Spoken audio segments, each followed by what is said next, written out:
Cressman's has established a reputation in our area for just being such a special spot for people to stop at, look at the old gas station, and kind of remember, and parents will tell their kids, I remember when I used to stop here when I was a kid, and you know, there was a man who would sit out front on the bench and wave to people, and everybody remembers him.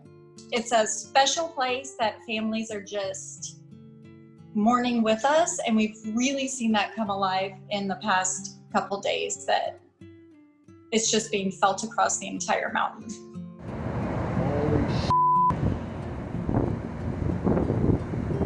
The fire came on us about 9:30 p.m. We had 2 Selma City fire engines there with us. We were very prepared, but we were not prepared for what was coming. It ran us out of there very quickly. And those firefighters that were there, and their expertise and experience is what kept all of us alive. We were basically completely surrounded by the fire by the time we left. And it was throwing hot embers over our head. After we left Cressman's, we went about a half a mile down the road and stopped and watched the fire go, and it was going almost directly towards our house. Now, the fire was so hot that it was hard to comprehend. It was burning things so fast that there was nothing left. It burned hillsides and there was no stumps of trees left. Guys who had been working Forest Service and CAL FIRE for 40 years said they had never seen anything like a fire that.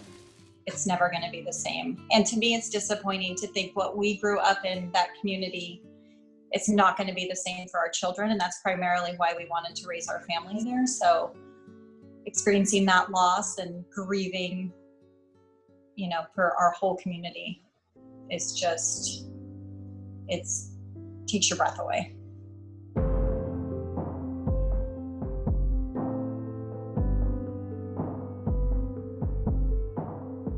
I'd like to get up there with a dozer tomorrow and start working, but we're gonna have to think it through and make sure we do it the right way.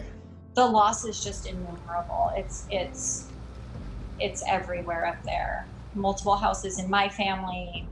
Ty's parents lost their house, so it's just a never-ending domino effect at this point that we don't know where it ends. We have a large network of employees and customers who have been impacted by either losing their homes or losing their jobs, and that'll be the focus of our GoFundMe, to help those people who don't have a job anymore and don't have a place to live.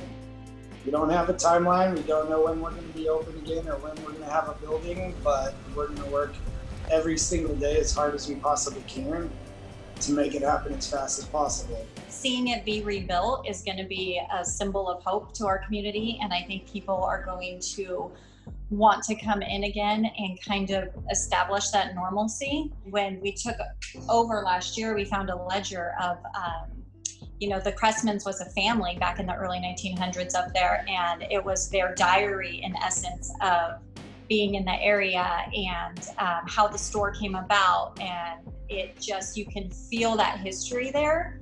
So I think one of the greatest losses everybody up there is feeling is just having that gone.